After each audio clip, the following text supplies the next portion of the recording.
नमस्कार। आज हम पढ़ेंगे श्रीमद् भागवत गीता गीता प्रेस गोरखपुर की लिखा हुआ है अध्याय नंबर 3 श्लोक नंबर 28। आप लोग ध्यानपूर्वक सुने। व्याख्या।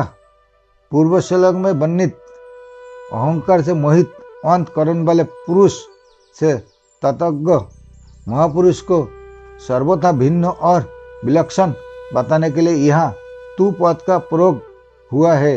सत्व रज और तमो ये तीनों गुण प्रकृति जन्य है। इन तीनों गुणों का कार्य होने से संपूर्ण सृष्टि त्रिगुणात्मिका है। अंत शरीर इंद्रिय मन बुद्धि प्राणी पदार्थ आदि सब गुणमय ही है। यही गुण विभाग कहलाता है। इन शरीर आदि से होने वाली क्रिया कर्म विभाग कहलाती है। गुण और कर्म अर्थात पदार्थ और क्रियाएं निरंतर परिवर्तनशील है। पदार्थ उत्पन्न और नष्ट होने वाले है तथा क्रिया आरंभ और समाप्त होने वाली है। ऐसा ठीक ठीक अनुभव करना ही गुण और कर्म विभाग को तत्व से जानना है।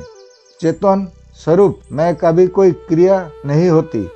वह सदा निर्लिप्त निर्विकार रहता है, अर्थात उसका किसी भी प्रकृत पदार्थ और क्रिया से संबंध नहीं होता।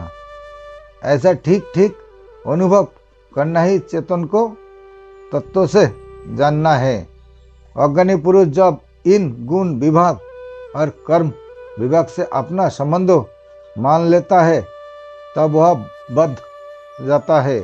शास्त्रीय दृष्टि से तो इस बंधन का मुख्य कारण अज्ञान है, पर साधक की दृष्टि से राग ही मुख्य कारण है।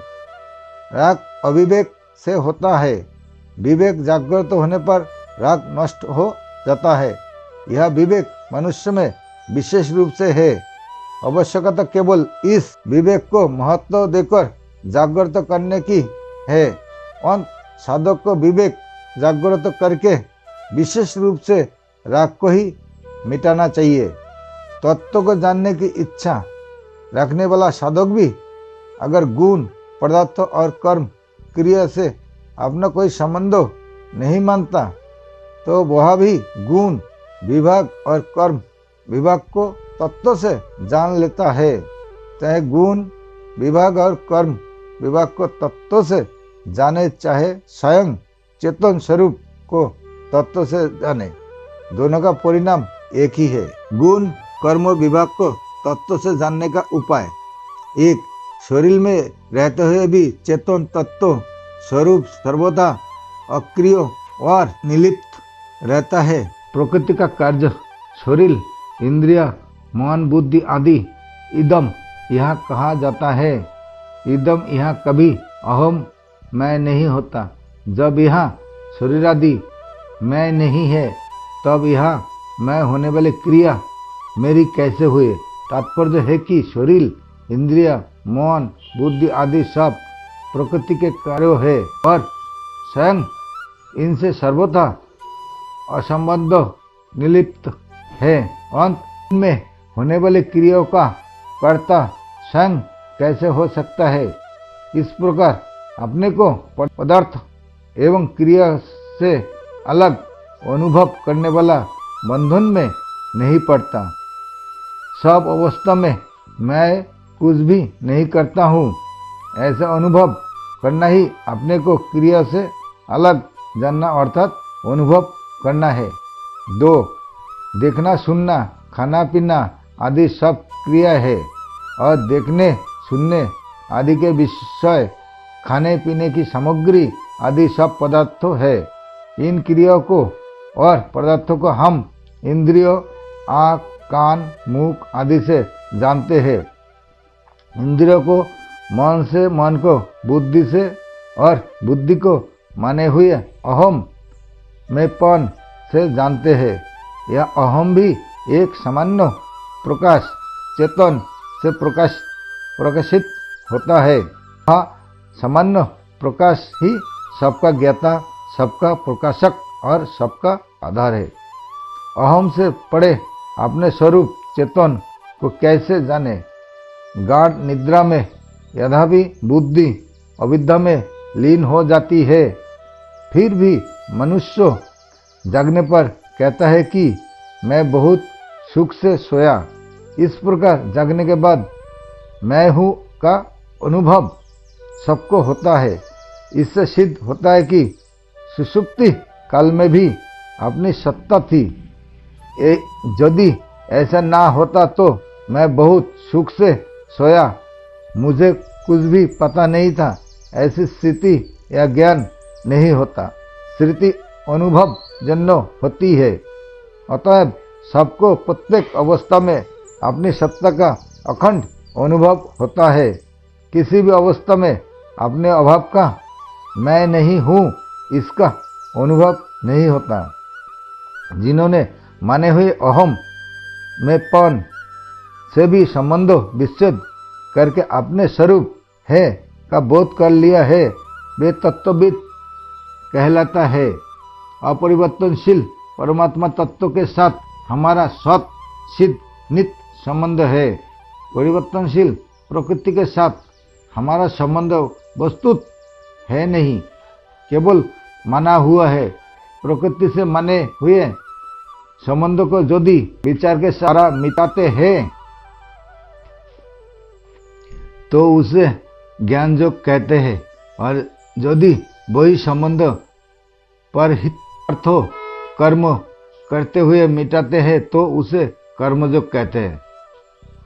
प्रकृति से संबंध विच्छेद होने पर ही योग परमात्मा से नित्य संबंध का अनुभव होता है, अन्यथा केवल ज्ञान और कर्म ही होता है। अंत प्रकृति से संबंध विच्छेद पूर्वक परमात्मा से अपने नित्य संबंध को पहचानने वाला ही तत्वविद है। गुना गुणेषु वर्तते, प्रकृति जन्य गुणों से उत्पन्न होने के कारण शरीर, इंद्रिय, मन, बुद्धि आदि भी गुण ही कहलाते हैं और इसी से संपूर्ण कर्म होते हैं। अविवेक के कारण अज्ञानी पुरुष इन गुणों के साथ अपना संबंध मानकर इससे होने वाली क्रियाओं का कर्ता अपने को मान लेता है, परंतु स्वयं सामान्य प्रकाश चेतन में अपनी सत सिद्ध स्थिति का अनुभव होने पर मैं करता हूँ ऐसा भाव आ ही नहीं सकता। रेलगाड़ी का इंजन चलता है अर्थात उसमें क्रिया होती है, परंतु खींचने की शक्ति इंजन और चालक के मिलने से आती है। वास्तव में खींचने की शक्ति तो इंजन की ही है, पर चालक के द्वारा संचालन करने पर ही वह गंतव्य स्थान पर पहुंच जाता है। कारण कि इंजन में इंद्रिया, मन, बुद्धि नहीं है, इसलिए उसे इंद्रिया, मन, बुद्धि वाला चालक मनुष्य की जरूरत पड़ती है। परंतु मनुष्य के पास शरीर रूप इंजन भी है और संसार के लिए इंद्रिया, मन, बुद्धि भी शरीर, इंद्रिया, मन, बुद्धि ये चारों एक सामान्य प्रकाश चेतन से सत्ता फूर्ति पाकर ही कार्य करने में समर्थ होते हैं। सामान्य प्रकाश ज्ञान का प्रतिबिंब बुद्धि में आता है। बुद्धि के ज्ञान को मन ग्रहण करता है, मन के ज्ञान को इंद्रिय ग्रहण करती है और फिर शरीर रूप इंजन का संचालक होता है।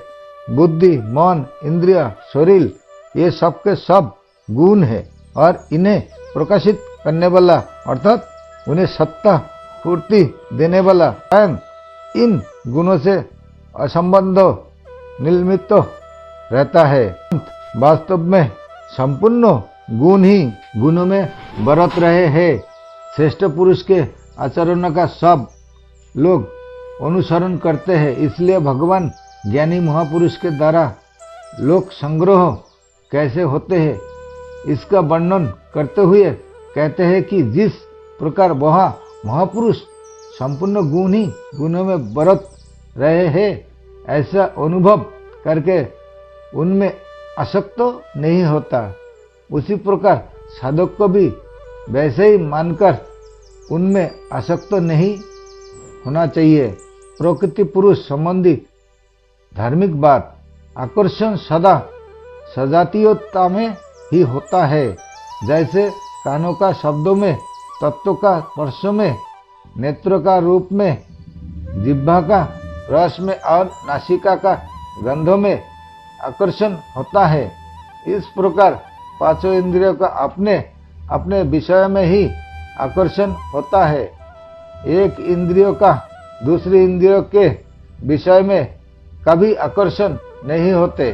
तात्पर्य यह है कि एक वस्तु का दूसरी वस्तु के प्रति आकर्षण होने में मूल कारण उन दोनों की सजातीयता ही है। आकर्षण प्रवृत्ति एवं प्रवृत्ति की सिद्धि सजातीयता में ही होती है। विजातीय वस्तुओं में ना तो आकर्षण होता है, ना प्रवृत्ति होती है और ना प्रवृत्ति की सिद्धि ही होती है। इसलिए आकर्षण प्रवृत्ति और प्रवृत्ति की सिद्धि सजातीयता के कारण प्रकृति में ही होती है।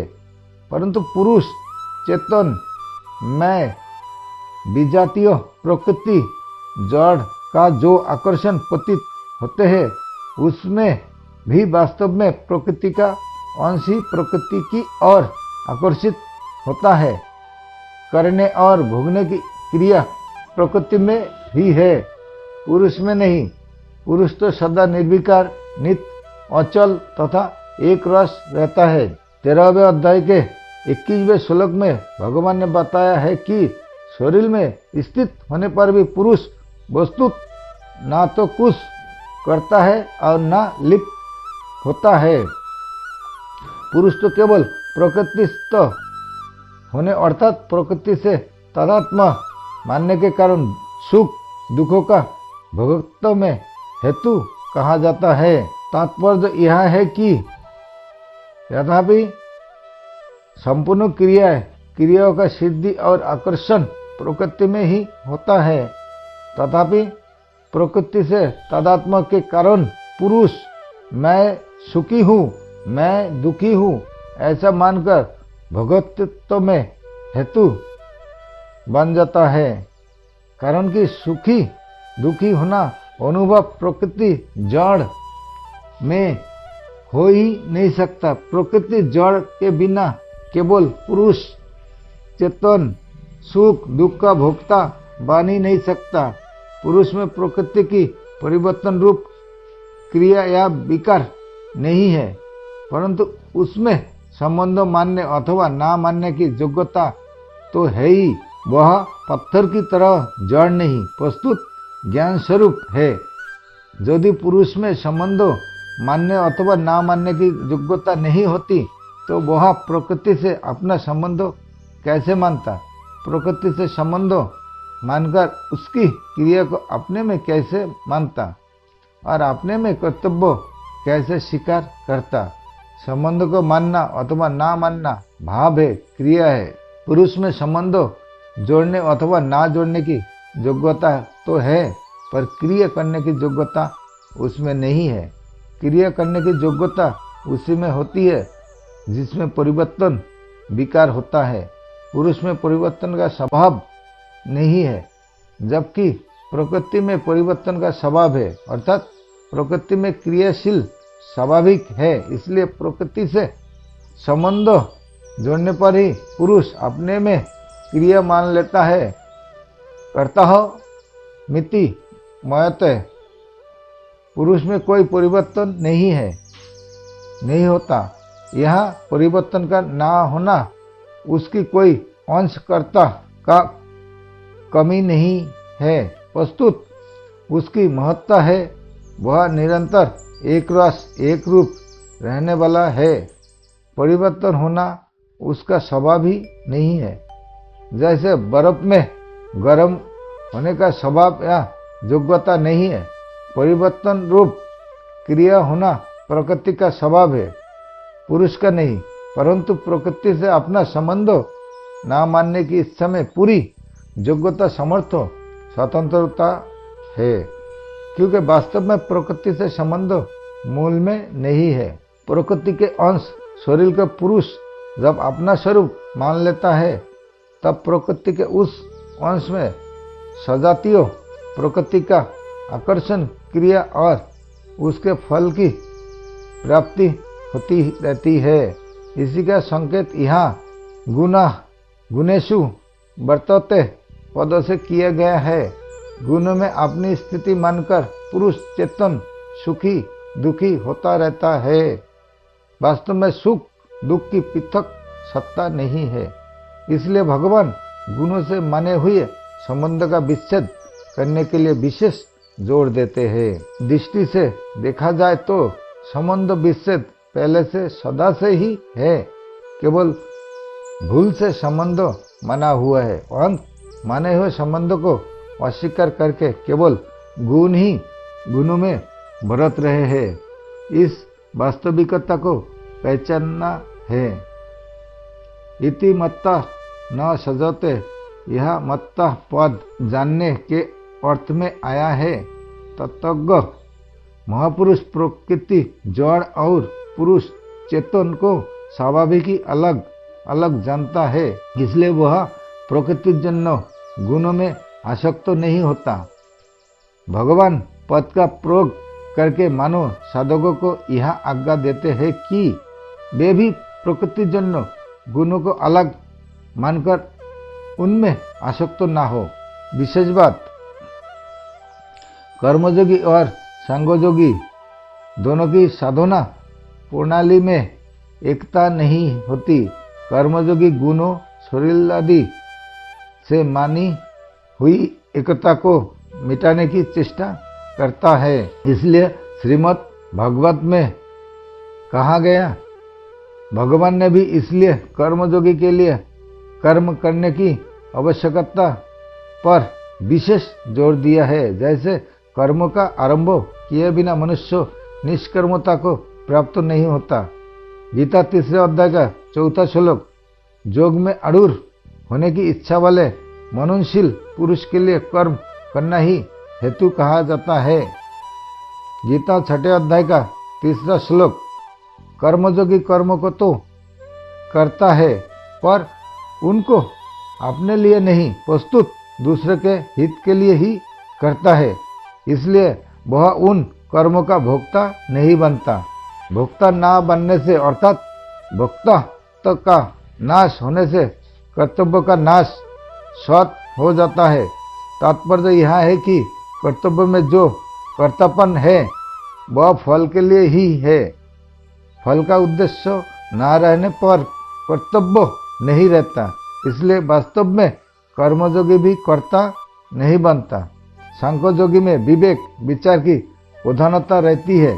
वह प्रकृति जन्य गुण ही गुणों में बरत रहे हैं, ऐसा मानकर अपने को उन क्रिया को कर्ता नहीं मानता।